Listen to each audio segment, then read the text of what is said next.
taqwa. Dan janganlah kita meninggalkan dunia ini kecuali kita mati dalam keadaan Islam. Hadirin sidang Jumat rahimakumullah, di akhirat kelak Allah mengkelompokkan manusia menjadi 3 kelompok. Yang pertama, para ulama menyebutnya ashabul yamin, kelompok kanan. Yang kedua, para ulama menyebutnya ashabul simal, kelompok kiri. Yang ketiga, para ulama menyebutnya sebagai as-sabiqun as-sabiqun, yaitu orang-orang terdahulu.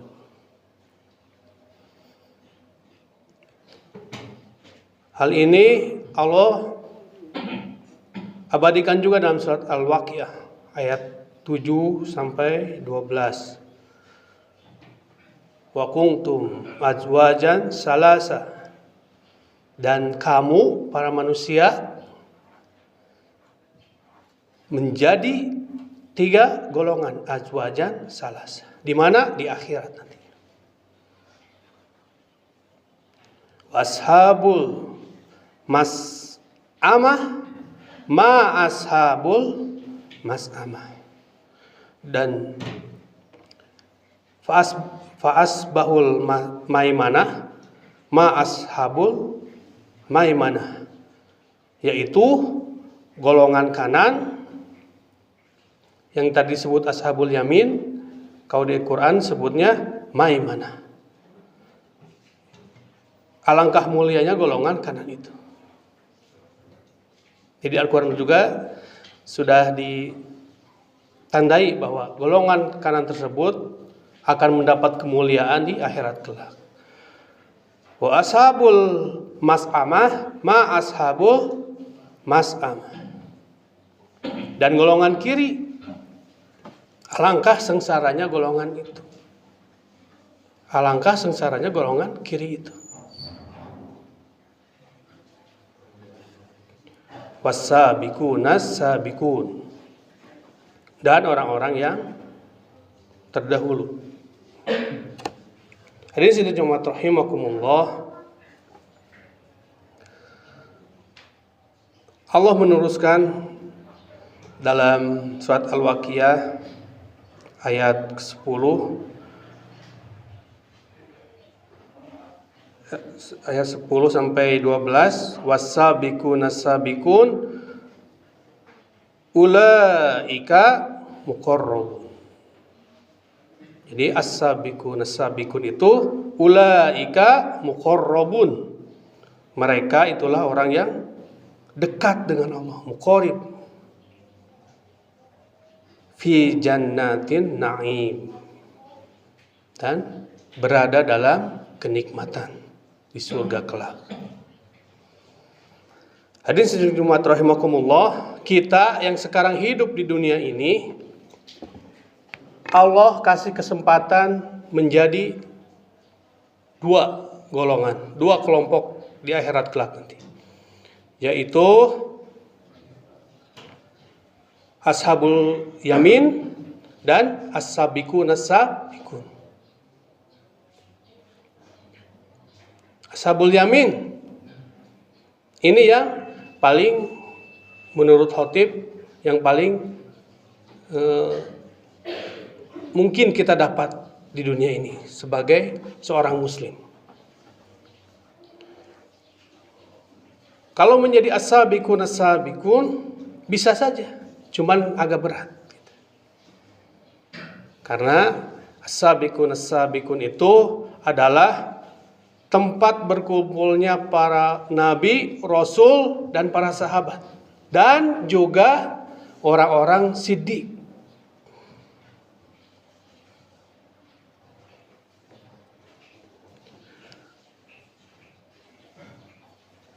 Ashabul yamin, para ulama menggambarkan ciri-ciri orang-orang yang termasuk ciri-ciri di dunia ini, orang-orang yang mempunyai kemungkinan besar dia itu masuk dalam kelompok ashabul yamin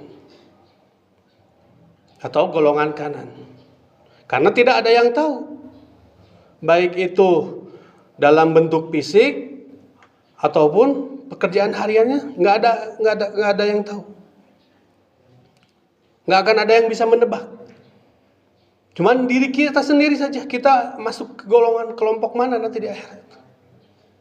Apa kata para ulama? Para ulama menggambarkan sebagai yang pertama adalah orang yang beriman dan taat kepada Allah Subhanahu wa taala. Itu kunci yang pertama. Kalau sudah tidak beriman, tidak taat kepada Allah, gugur. Beriman tapi tidak taat kepada Allah, gugur juga. Jadi harus beriman dan taat kepada Allah Subhanahu wa taala.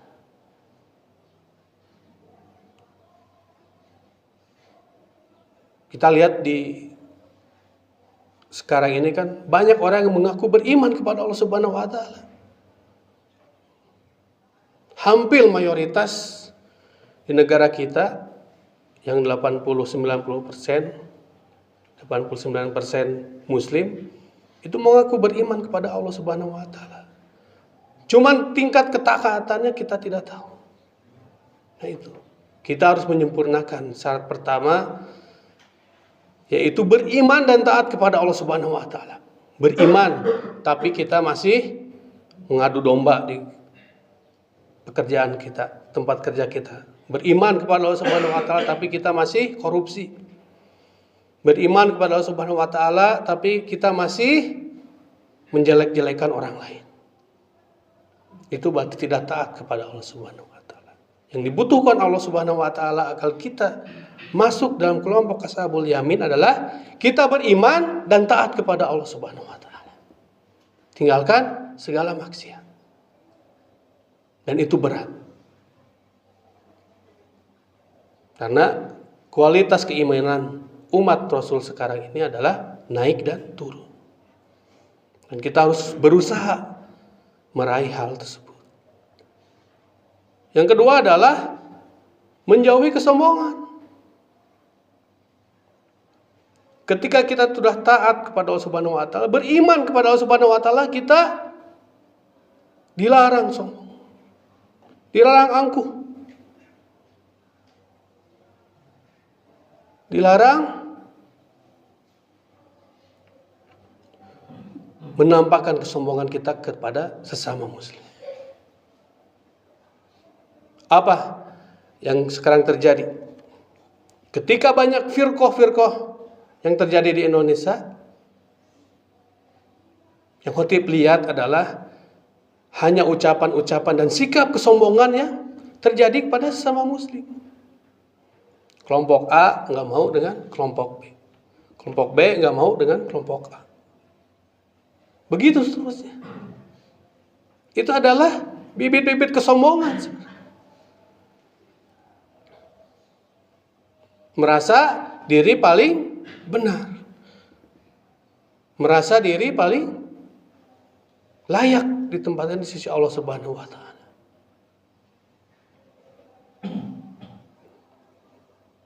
Bibit kesombongan lainnya adalah ketika kita beribadah, kita lupa bahwa dan hati kita tidak terjaga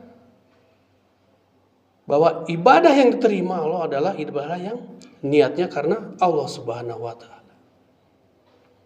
Kita beribadah kepada Allah Subhanahu wa taala sudah sesuai dengan tuntunan Rasulullah SAW, dengan apa yang diajarkan oleh para ulama, tapi hati kita hanya ingin dipuji, hanya ingin dilihat oleh orang, hanya ingin ada sesuatu, itu pun adalah salah satu kesombongan di mata Allah Subhanahu wa taala.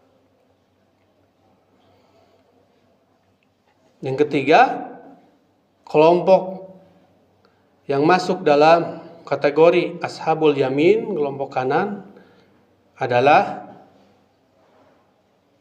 dia meyakini bahwa akan ada hari kebangkitan.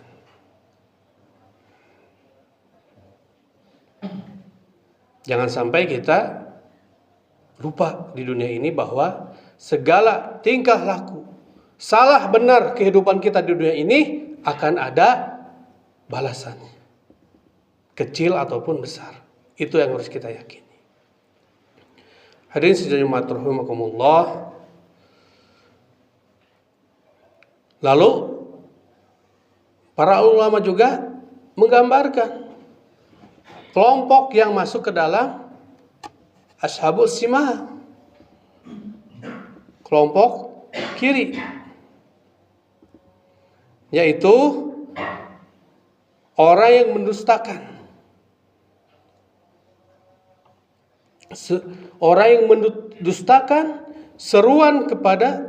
seruan dan petunjuk, namun dia tidak mau menerimanya.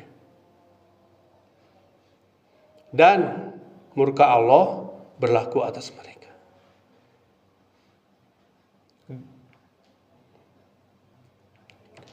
Yang kedua adalah orang yang tersesat karena mereka berjalan sendiri tanpa aturan dan petunjuk dari Allah dan Rasul-Nya.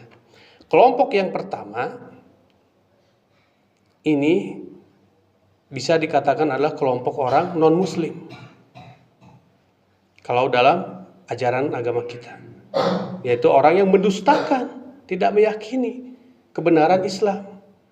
Sedangkan kelompok yang kedua adalah orang yang tersesat. Ini kita para ulama menamakan sebagai biasanya orang munafik. Jadi dia berjalan sendiri tanpa aturan dari petunjuk Allah dan Rasul-Nya.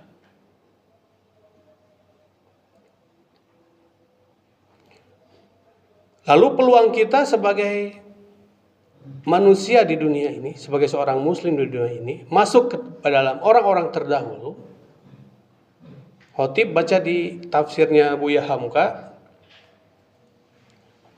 beliau mengatakan bahwa Imam Al-Jauzi menafsirkan orang terdahulu ialah, ini kriterianya, kita harus sambut dengan semangat, karena kita bisa masuk kepada orang-orang siddiqin, yaitu orang yang bila datang waktu sholat, dia yang paling dahulu menyambut suara itu.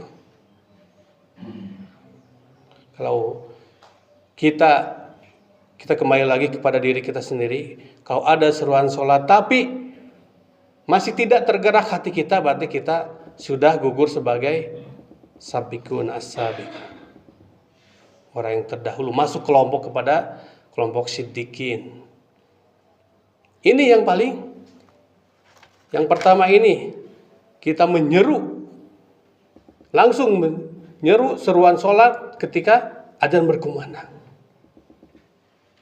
Ini yang paling bisa kita lakukan di dunia ini. Karena yang kedua ini agak berat,